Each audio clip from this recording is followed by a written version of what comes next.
হ্যাঁ গাইস, তো আজকে এমন একটা জায়গায় এসেছি, ঠিক আছে। শোনা যাচ্ছে কি এখানে, ঠিক আছে, কয়েক বছর আগে একজন মারা গেছিল, ঠিক আছে, গলায় দড়ি দিয়ে, ঠিক আছে। তো এখানে শোনা যায় কি ওই আত্মাটা, মানে হচ্ছে আত্মাটা এখনো নাকি দেখা যায়। তো এখানে, ঠিক আছে, ভৌতিক ঘটনা ঘটেছিল, সেটাই তোমাদের আজকে তুলে ধরবো, ঠিক আছে, সন্ধ্যেবেলা। ঠিক আছে, এই সচরাচর এই জায়গায় কোনো কিছু দেখা যায় না, ঠিক আছে, মানুষজন দেখাই যায় না, ঠিক আছে। তো আজকে সেই জায়গাটা তোমাদের দেখাবো। তো চলো যাওয়া যাক, ঠিক আছে।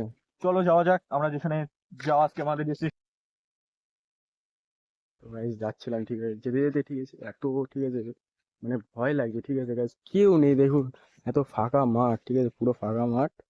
বলো আমরা তিনজন আমরা তিনজন আমরা যাচ্ছি, তিনজন আছি দলে।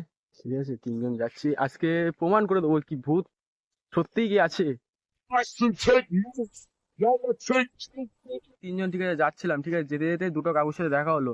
কাকুগুলো বললো কি সন্ধে হয়ে গেছে, ঠিক আছে, তো তোমরা চলে যাও এখান থেকে, কারণ এই জায়গাটা ভীষণ ভয়ানক, ঠিক আছে। তো guys, এর থেকে আগে যাবো না, ঠিক আছে, কারণ সন্ধেবেলা তোমরা বুঝতেই পারছো, ঠিক আছে, বুঝতে পারছো কি কতটা অন্ধকার হয়ে গেছে, ঠিক আছে।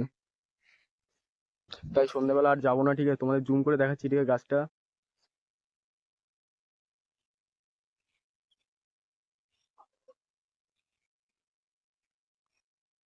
বাবা বাবা, দেখলি কিরকম একটা ভয় ভয় লাগছে, বুঝলা।